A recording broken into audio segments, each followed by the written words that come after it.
Hello, everyone, and welcome to this live episode of To the Moon, Allison, where we talk about the top and trending works in science fiction, fantasy, speculative fiction, and romance.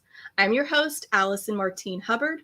I'm the author of the contemporary romance series, The Bourbon Books, and works of speculative fiction. And I'm excited to be joined today by our first romance author on the show, Lia Louis. Hello, Leah. Oh, I had no idea it was your first. You're my first romance author. We've had fantasy, we've had science fiction, we've had, I think I would call David R. Slayton maybe paranormal romance. Wow. So this is the first that we get into the whole spectrum of what we do here on this show. And we are doing it with 8 Perfect Hours. Oh, I'm so excited. Thank you for having me on as well. This is such a nice thing to do on a super gloomy evening, where it is for me. I know it's not evening for you, but it definitely is evening here. It's pitch black outside. So we have to forgive Leah's lighting because she is going through a reno. So if she ever goes into the shadows, she's not trying to be spooky or anything. No. We'll just tell her to scoot forward. Yeah, but you know what? It's turn towards the light or something. Yeah, no, you're good. And I actually don't have great light here today either. And even though I'm in Southern California and Leah is there in London, I think we borrowed some of your weather today because it's pretty gloomy, but some of it might be smoke because we've got wildfires. So oh gosh, we're used to it. Honestly, I checked yesterday because we could smell it, and I'm going, something might be on fire, but it wasn't in my county, so we're okay. It's not your house. It's fine. Not your street. No. You're all safe. Not even my county. We're good. But Leah, there's snow on the cover of this. There might be ash outside, but you don't have snow in London yet, do you? No, we don't. We don't get it all that often, really. It's one of those things that I think we're divided. Some people hate it, and I think the reason people hate it is because we're so ill-equipped to deal with it over here. So as soon as it happens, the whole country comes to a complete standstill, and nobody could get to the top of the road, let alone work. And so but I mean, I think it's one of those things. It's romantic if you haven't got to be anywhere.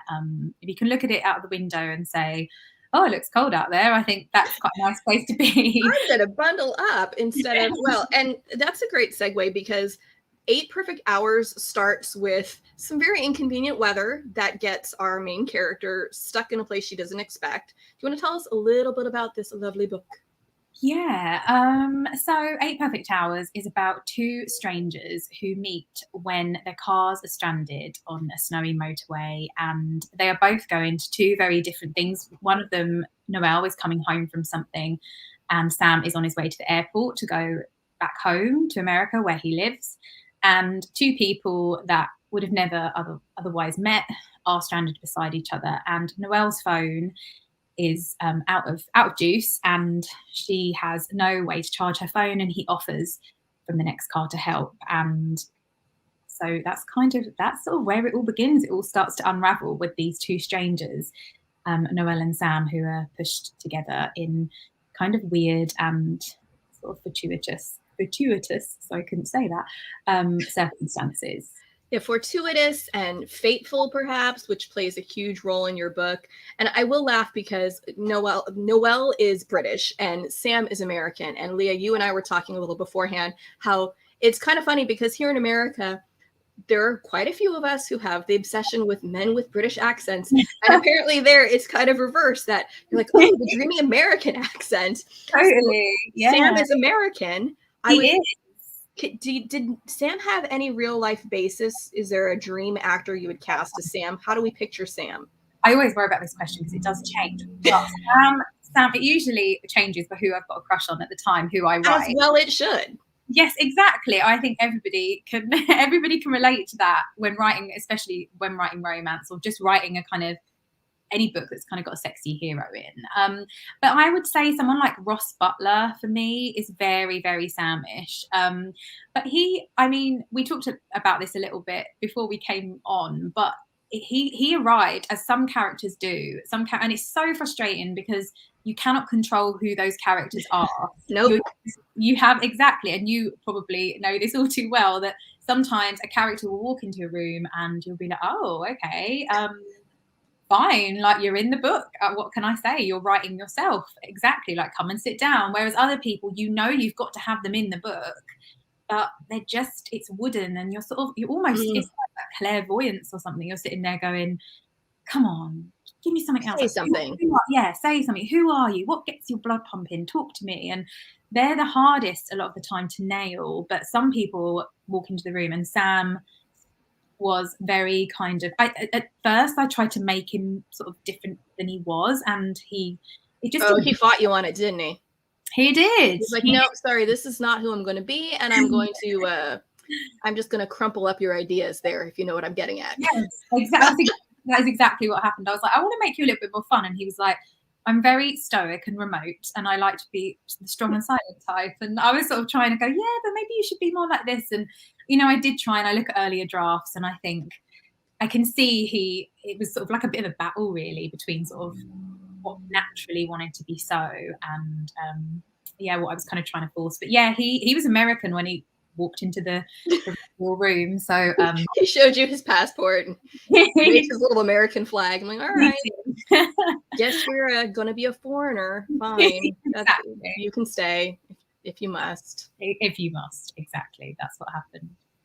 Well, and I laugh because I recently, with the book that I'm currently writing, I just recast who the male lead is because I couldn't get his voice down. And it was the silliest thing because the guy that I was hearing, he just wasn't sparking for me. And the person that I was hearing and seeing, I'm like, but he's too short. And how silly is that it matters? I'm like, I'm writing a fictional character. No one knows how tall he is. No one knows how tall he is, right? But in my head, it was based on an actor that I'm going, but my main character in this one, she's quite tall. This wouldn't work. And I had to just tell myself, it's fiction. I know. You're allowed to change things about him. He can be whatever I say he is. This is what I say to myself. He can be whatever. But sometimes, as he fight you on it. Yeah, you do. And you're like, no, you are 6 foot. But actually, you know what? I'm keeping him short. I've decided it's okay that he is not as tall as she is because there is no rule that says a man must be taller than a woman or that they have to have like a certain height differential. That's totally fine. And a lot of the time, it's not even about, like, I don't really go into great detail. I never, because I don't like it when books go into absolute microscopic detail, because what I find attractive and what I find kind of magnetizing about someone is not always what someone else does. And so I always try to keep it vague. And actually, I'm always being told by my editors, just a little bit more, just a teeny bit more. But I think, no, sorry.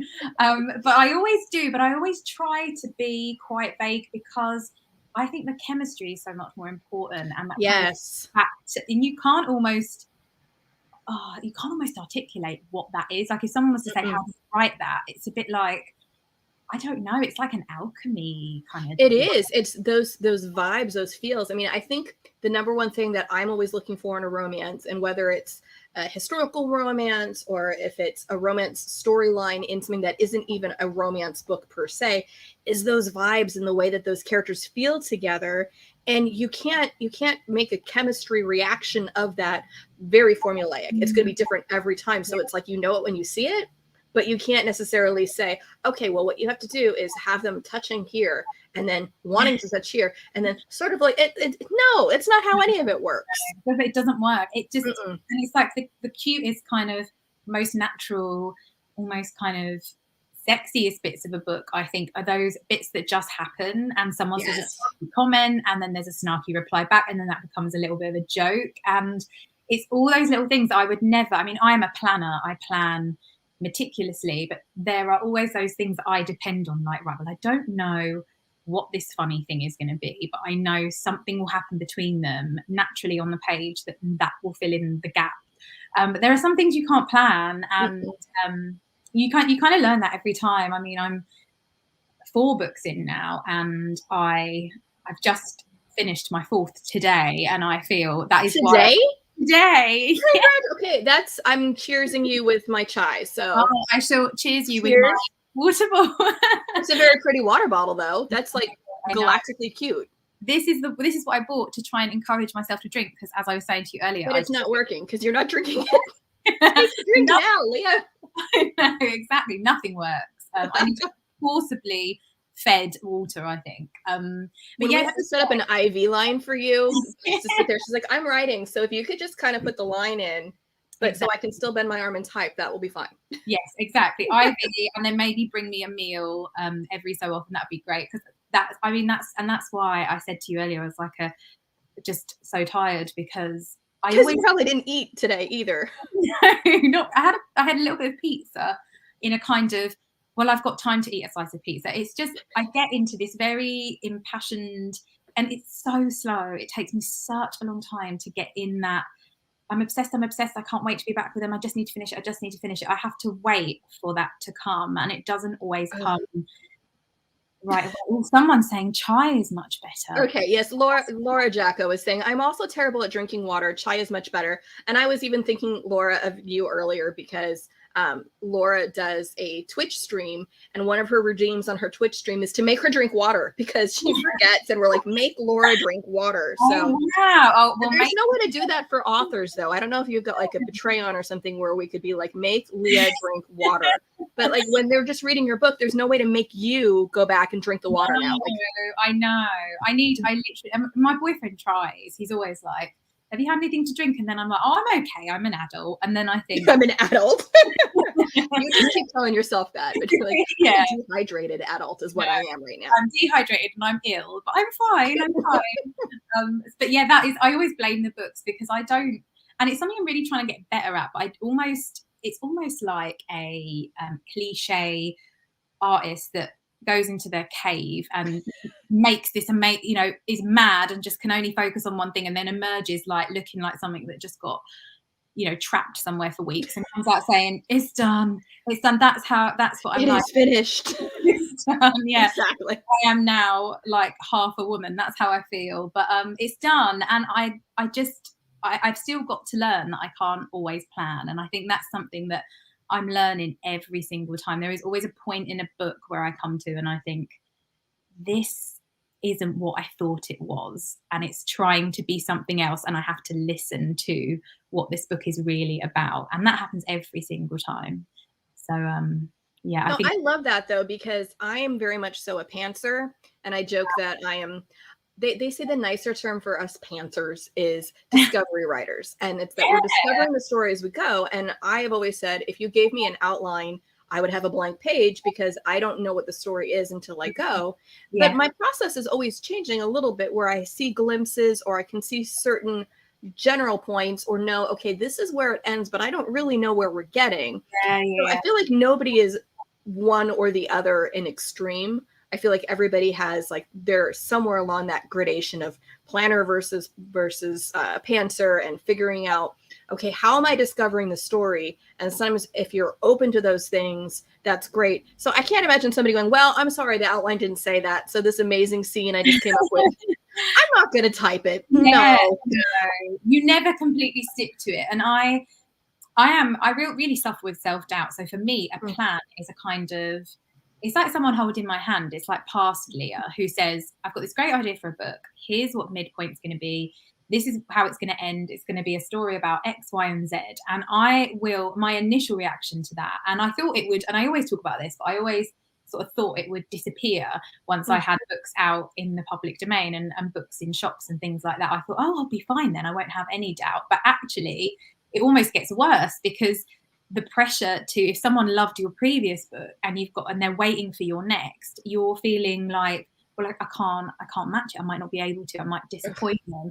And so I need really because I'm going to be moving to that stage shortly, which is I've got to write another book, and I really have this lovely idea that I love, but I need to trust myself, and I can't always do it. So my plan for me is, here is the book, and even on the days that you wake up and think, I can't do this, and you're crippled with fear, sometimes if I know, right, well, okay, you've got to write a conversation between character A and character B, you don't have to think about it, you just can write whatever comes out, and it's almost like, because I know what I've got to write, the fear will always be there, but it's a lot less than if I'm faced with a blank page and I don't know what I'm supposed to be writing. But having said all of that, my books always go in a direction, and I'm like, no, come back, reel it back in here, book. Exactly. And that's when I always go back to my plan and think, okay, but I'm always tweaking at all times. But as I said, I always get to a point where I don't know what they're really about until, and the heart of a book, like you can have the external things happening, but how someone's internal journey for me is what usually comes out very naturally. Like, oh right, I thought this was about her, doing this, but actually it's about her learning to XYZ, and that's usually the part that will kind of come out. So that part you maybe can't plan as much because it comes out more organically, versus you might know the external things and can make them go there, but what they experience when they get there, you have to be surprised by. Yes. I was laughing because Jennifer Ann Gordon posted down, she doesn't know what her books are about till about halfway through. Yeah. And that is very much true, because totally. I get her drafts as she goes, as far as not as she goes and reading them as she goes, but she tells me where she is, and she's like, I don't even know what just happened, and I just wrote a book about this, and that part's probably going to go somewhere in the editing. But yeah. I so relate to that. I so relate. Yeah. But I love that you have the hand holding of yourself. I love that you can be your own cheerleader that way, to say, okay, future Leah, past Leah's got you. It's like your security blanket too, to wrap yourself in that outline and go, all right, stuff is going to happen, and just keep typing, and the characters are going to give you some more. So this isn't all of it. This is just your starting point.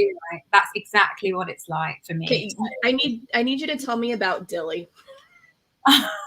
Sorry. For those who don't know, Dilly is the brother of the main character in this book, and he's quite a Dilly. So. That is the best name ever for him. I just thought when he was Dylan, he sounded a bit too cool, because Dylan's such a cool, nice name. And then when Dilly came out of my fingertips, I was like, of course he's a Dilly. He has to be a Dylan yet. He will be a Dylan when he is an adult and he's grown up. And he's not there yet. No, he was another character that just went, well, here I am. Knew immediately who he was and wanted immediately to shake him and put a rocket up his backside in the way of, please, like, step up. And I found him really frustrating to write, because again, you can try, in the beginning of the book, I made him a little bit more just a little bit more kind of responsible, and again it just didn't work. I thought, no, he doesn't want to be, he's a child, and no one's making him.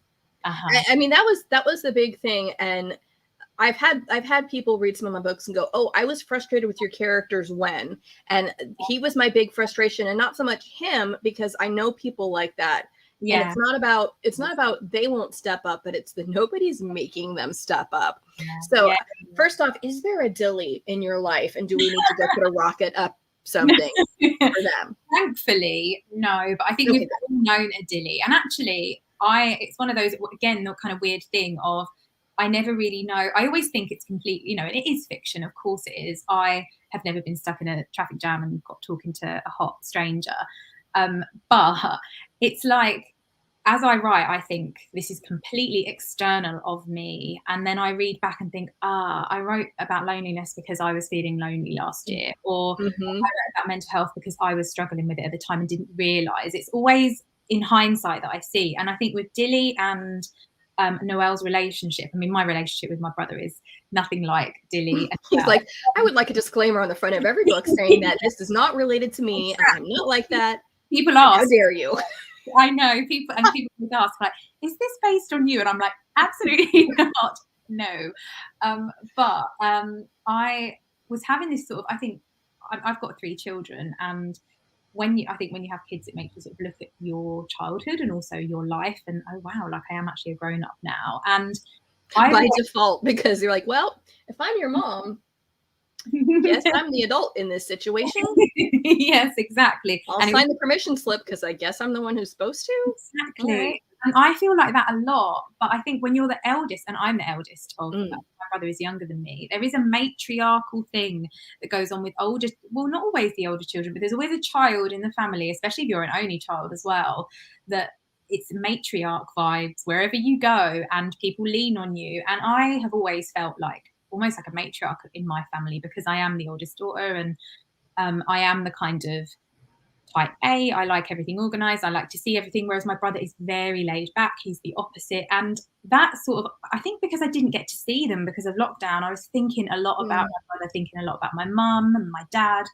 And I think that's kind of what Noelle and Dilly represent, is that matriarch of the family thing. And Dilly is that person that you think, hang on a minute, I wouldn't be able to get away with that. Nope.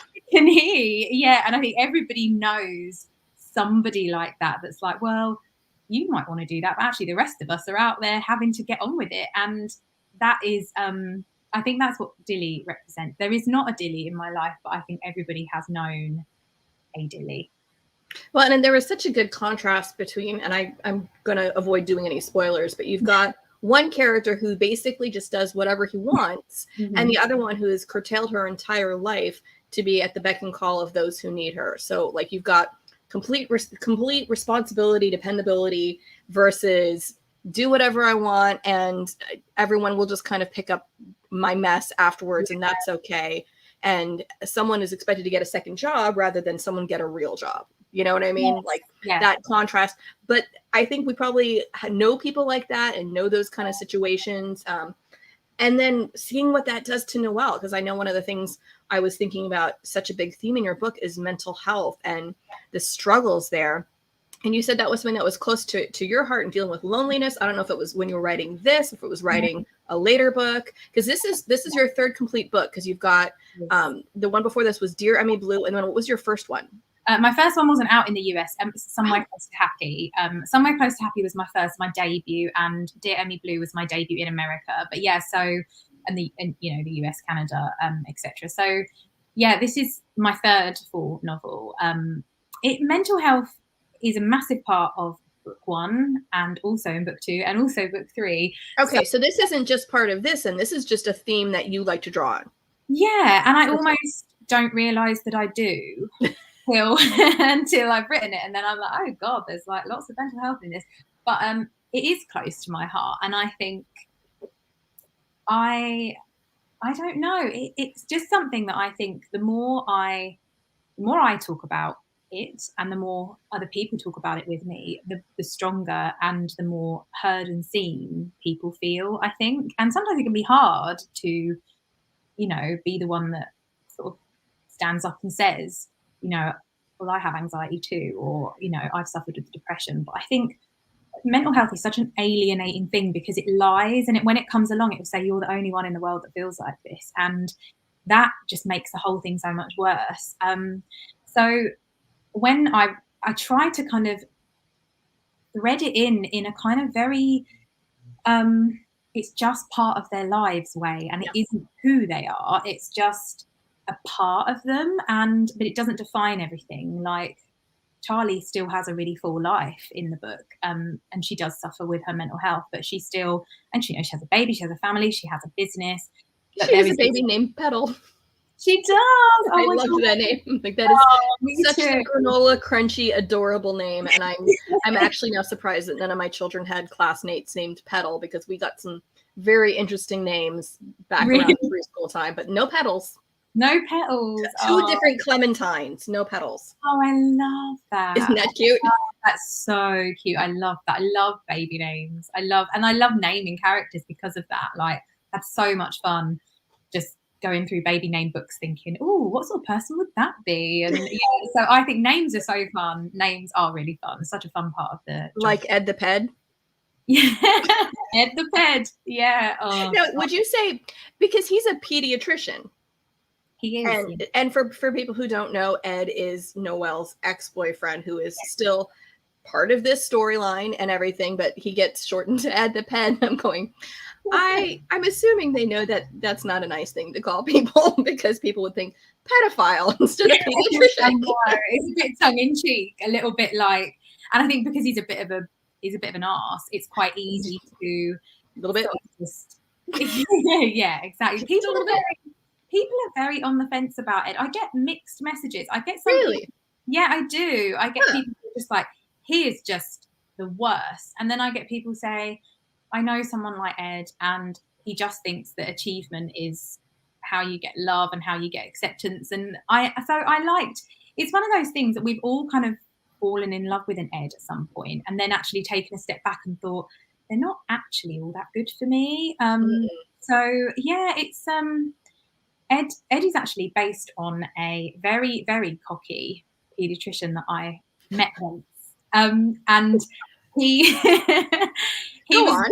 he was very, very charming, and I don't know what his name was. It was years ago, but he, you know, when you meet someone, as you were saying earlier, you borrow things from real people, and of course, I don't know him. It was just he had a really good face. He was very, very cocky. Walked into a room, and I thought, "You're going to go in a book one day. I'm very sorry." Gonna borrow you for later, put you in my pocket when I need you later. Exactly, and that's what I did. Exactly that. I just thought he walked into a room, and I thought my brain is now going to fill in the gaps of what sort of person you are. But of course, his name wasn't Ed or anything. As you say, you always change the name. Yes. Yeah, he represents, I think, Ed, someone that is so rigid in what he thinks life should be. So very kind of, you know, sort of, you know, you have to do this, you know, you have to go to university, you have to leave university, you have to go and get a job, you know, you're not really supposed to enjoy your life, you have to wait for the weekends to enjoy yourself. And actually, if you were to stop Ed and say, are you actually really happy, I'm not entirely sure he would be. And so I've always sympathized with Ed, although at the same time kind of wanted to, you know, say lots of bad things to him at the same time. He is on that throttling list somewhere with Dilly, but for different reasons. I mean, in some ways, Ed and Dilly are polar opposites, and they fill different positions in her life. But I'm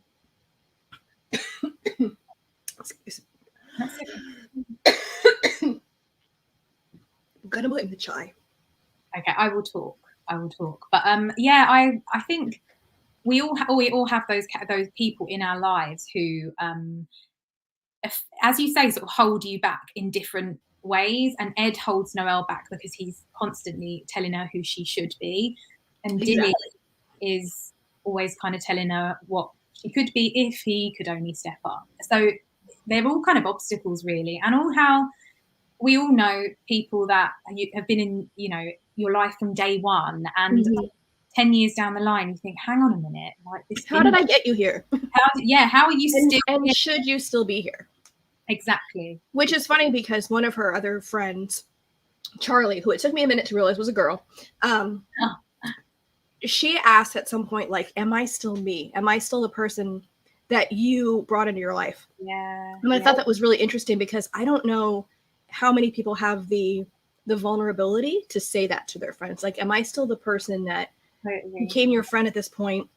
Because so many of us, we have friends that they kind of come alongside us and then they're just there like a barnacle. And sometimes it's a good barnacle and a supportive barnacle. And other times it's like, well, I've kind of dragged you through with me through life, but have you been weighing me down, or are you part of my journey and you're just kind of part of the landscape now and I'm used to it? I think that is such a thing when I think you're sort of in your late 20s to 30s and you've had friends that maybe you've had since, you know, 18, 19, and sometimes you're sort of, it's habitual. You see these people, and we've all had those people in our lives that we've known for years, but actually when we're able to see them, we're feeling a bit like, I don't really know if we've got anything in common anymore, or I feel like I've changed and they have changed, and we're on different planes. And you're supposed to outgrow people, and I've always struggled with that. I feel like I feel sad about that, and actually I think you have to sort of realise that that's natural to outgrow people and to grow and move away. And so there's definitely a lot of that in there, because I think I'm always thinking about things like that, because I'm sort of, it's things that I'm viewing as an adult, like don't really see them anymore, and I wonder why, and how much value is this person, you know, adding to my life, or do they just criticize me now? And because they've always been there, you kind of just, it's you just take it. Yeah, you take it like a barnacle, exactly as you say. They're just there. Or they think they have the right because they've known you long enough that they have some kind of authority over you, when it's like, no, and my decisions aren't necessarily your decisions.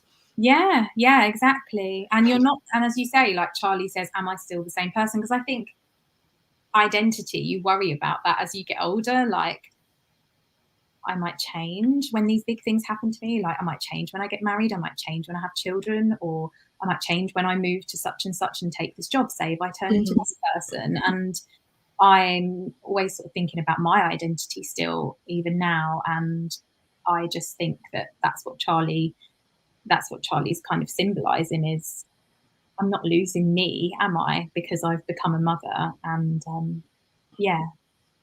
Well, and being a mother is one of those big defining moments where you do kind of move from, like we were joking earlier, adult to, child to adult. And if you're the adult in the situation because you're now taking care of a child, Yeah. and sometimes if you're seeing people who haven't made that step yet, sometimes it's hard to relate because they don't necessarily have that same life journey, but other things might do that for them that you can't relate to. So it's always that identity and then the relationship and how you guys relate to each other, that has to keep evolving. And if it doesn't, or if it becomes toxic, then it's something you have to look into. Absolutely. Yeah. And, a close friendship that can withstand life changes and growth, because of course no one stays the same. Like, we have to change. It would be tragic to still be the same person. Like, we learn every single day, we learn every single year, and we move every single year. And those friendships that you have that are kind of unshakable, I think they're the exception, I think. So when you have them, that's why they're so special. But you can kind of mistake, I think, sometimes the years for me something more than just I've known this person for 10 years or whatever. So yeah, there's definitely a lot of that in there too. Well, and one of the comments that happened earlier, Laura had pointed out that she likes to borrow characters and have characters from real life. And I was laughing when you were talking about the pediatrician, because I've stolen our pediatrician's last name for one of my characters just because I like it, and it's a good character, and it's from the right cultural background to match there. But it's a positive thing. So hopefully, if my pediatrician for my children's medical care ever reads the book and goes, it's a good thing. Hey, that I'm like, no, it's good. I promise it's good. I would never steal a last name unless it's a positive thing. Oh my God, definitely. Like it's like an honorary little plaque I'm giving them in the book. Oh, like, I love you. I love that. And it's such a nice thing to do. It's such a nice thing to tell people. Like, with Dear Emmie Blue, my friend, she's in France a lot, and so I was constantly, because there's a lot of France in that book, and I was constantly texting her, like, if you were to go to lunch, where would you go and what would you eat? And I didn't just want to give her thank you in the back, so I put loads of little Easter eggs throughout the book. Oh, I love it. Yeah, she was texting me like, oh my God, her son's name was in there and her job, and it was so lovely. It was such a joy. So yeah, I agree. It is only ever a good thing, always a good thing. Well, and I generally, if I'm stealing from somebody and it's not necessarily positive, I will definitely change things and be like, they can't prove that they were in any way the inspiration of this character, because I've changed all the identifying things that could get me sued. So that's exactly. We're not. I'm sure it's fine. We disguise it well. We did. And I was just laughing because one of the characters in my bourbon book series, who she's not a villain and she's actually a very loved character, but is kind of seen as sometimes borderline brain dead at times, is her name is Laurie, and Laura's like, that's awfully close to my name. I'm like, it's not related to you, I promise. Has nothing to do with you. Written from somebody I knew long time before, and her name was similar to yours, but that's not the point. But it's seriously not her. But she does a really good Laurie Sunkist impression, so we make her do that sometimes. Like, if you ever want to cosplay as a blonde, we can do that. Wow. Because she's not a blonde, but she does a lot of cosplay. So this has now been released in America, but you were telling me earlier that it came out earlier in the UK and has an orange cover. So if anybody's watching and is looking for this book in UK bookstores, you're looking for the wrong cover. If you're looking for the light blue and pink, it's orange, you say, and so we should be looking for a pumpkin. It's hot pink and orange. So the background is orange and the writing is hot pink. Very nice. Still an hourglass on the front. So yeah, they were released at different times. Oh, Laura's saying you totally base Laura. She's on to you. She's like, you cannot deny it. It's like, I will deny it till I die. Well, and I love, you were talking earlier about the details, and one of the things I love about this cover is you've got kind of a very simplistic, let's just say minimalistic look of our main characters there. If I can get a little closer, you can see there. So you can kind of fill in whatever man more or less fits under that little beanie cap there, rather than have to be like, well, here this photograph of this actual person is telling you who you're supposed to picture. Exactly. I think that's so important to kind of, as I said earlier, we've all got our own romantic heroes in our head. So I just think use whoever you think Sam should be is who he should be. And that's really funny, because I know I've had readers who be like, okay, so who did you base this person on, or who did you base that person on? And then I will tell them, and they'll go, oh, I was picturing, and then they come up with somebody that isn't not, it's not only not close to who I was picturing, it has zero connection with what I actually wrote in the book. So I think sometimes people's own ideas just kind of override. They're like, I really do like that Tom Brady. It's still Tom Brady. I'm like, yeah. No. How did you get there? Still like Tom Brady, though. So I guess that's it. Like, if you're vague enough, they're just going to go with it.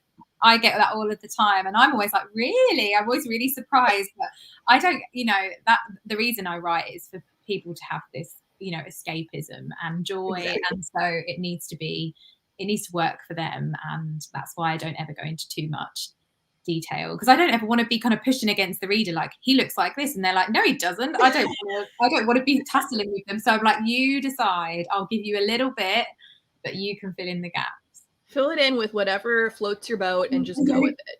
Well, exactly. Can you tell us about the one that you're writing now, or that you finished today? Oh gosh, God, that book has put me through the ringer. It really has. Oh, I mean, no, yeah, oh God, don't. I don't think I've been very nice to live with. I've been very, very, very emotional, a bit moody. Haven't been drinking your water, haven't been eating your food. I know, what's wrong? Those would probably help. I mean, like, I know it's kind of trite, but I mean, mental health is something that's hugely important to me. And if you are seeing some kind of therapist or getting medication, those things are important. But they always say basic things like, get outside sometimes, maybe eat food that makes you feel good, drink your water. Like, I know, and I'm missing coffee counts.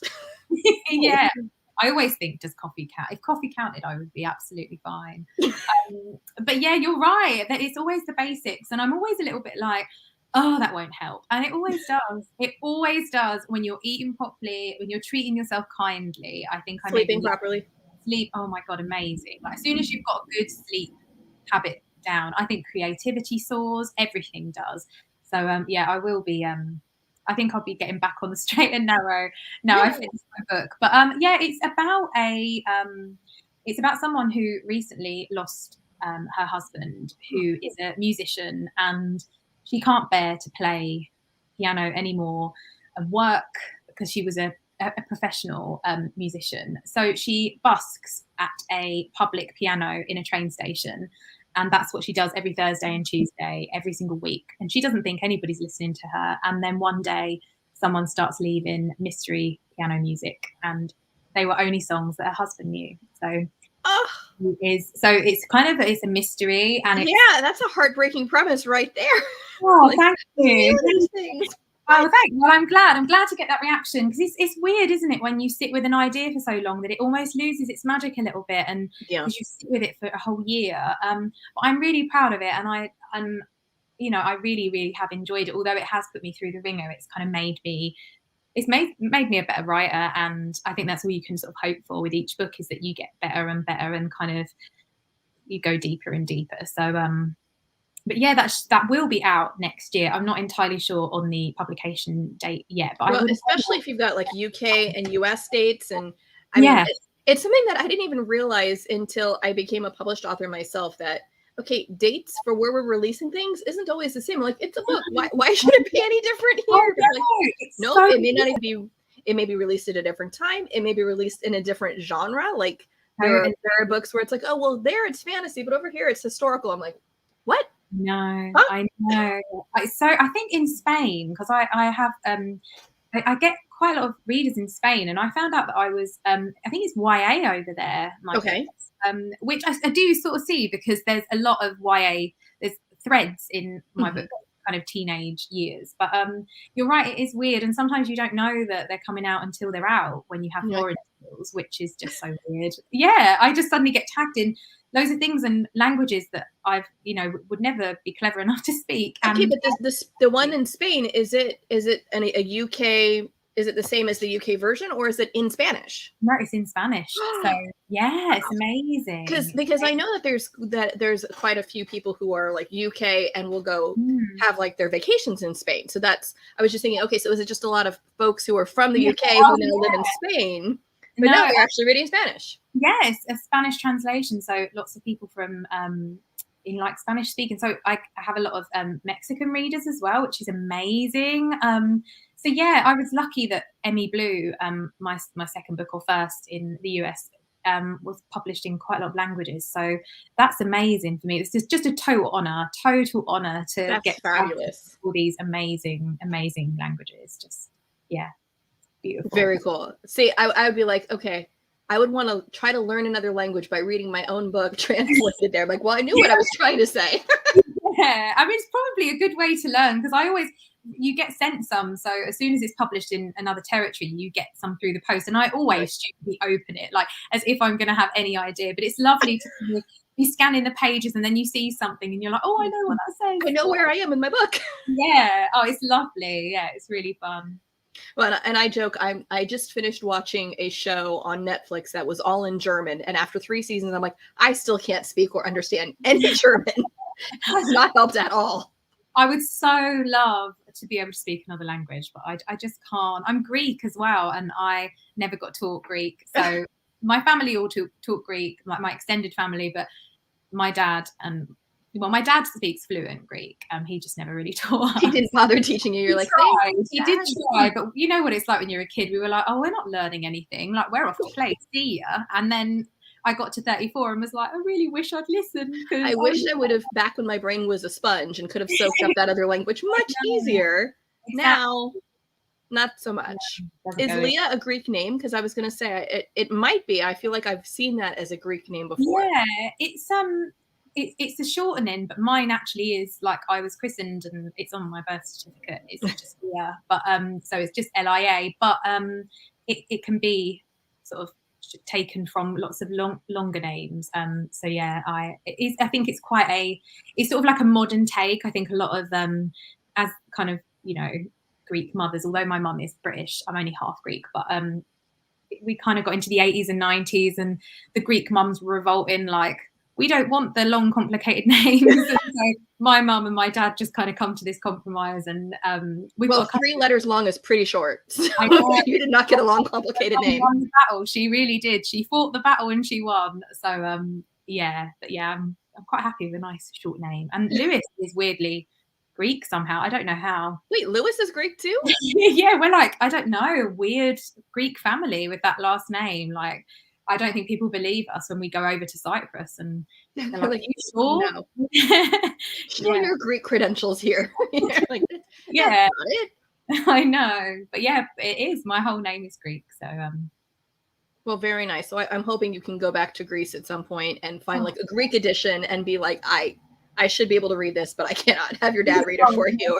Or a distant relative, have one of them do that. Yes, exactly. Well, do you have a title or a working title for the book that's in work? No, I've never been this late without one. And we're all brainstorming in an email at the moment, my agents and editors. So I'm hoping someone comes up with like something that it just goes, yes. It's hard. Again, like characters, sometimes they come, don't they? And other times it's like, this is really difficult. And this and that's happened for me. Sometimes it's like the title is there when the whole concept is just, it comes as part of the package. And other times it's like, well, you know what? You can't publish it without a title, or you kind of need one for a book that I was querying. It's like, well, I haven't titled it, but it's required in Querying Manager, so I guess I'm going to stick something in there. I know, I'm going to have to come up with something. I know, it's hard. It's really hard to come up with a title sometimes, and I think this is one of them that's going to be hard, but we'll have one soon, I'm sure. You'll have one soon, and it'll be beautiful, and I wonder if there's going to be one of the words starts with E, because if Dear Emmie Blue and then 8 perfect hours, I feel like one of the E's should start with, or one of the words should start with the letter E. Yeah. Or something. Yeah, that's a good idea. Are they all 3 words too? Like Dear Emmie Blue, 8 perfect hours. Do you need 3? Is that a requirement? Yeah, maybe that's something to chew on, I think. Yeah, we'll figure it out. We will. Well, Leah, this has been fabulous talking to you. I'm sorry I coughed at you. I'm gonna blame the chai and the cold I've been getting over. It wasn't COVID. We had my kid tested. Just good. Yeah, I know. Kids are gonna be vaxxed very soon. I'm already vaxxed, but doesn't mean I still won't get a cold. But thank you so much for joining us today. And I just want to thank you and everyone who's been watching live or will be watching the replay later. Thank you so much. And we would love for everyone to come back and join us on December 7th when we have Jenny Holiday, author of Duke Actually, joining us here. So I go from no romance to 2 back-to-back romance authors. But I mean, it's the holidays, and that's when you need romance. That's the time for romance. So I'm excited for that. And this has been a copywritten podcast of Authors on the Air Global Radio Network. I'd like to thank our producer, Roman Sirison, and executive producer, Pam Stack. Thank you, everyone, for watching, and we'll see you.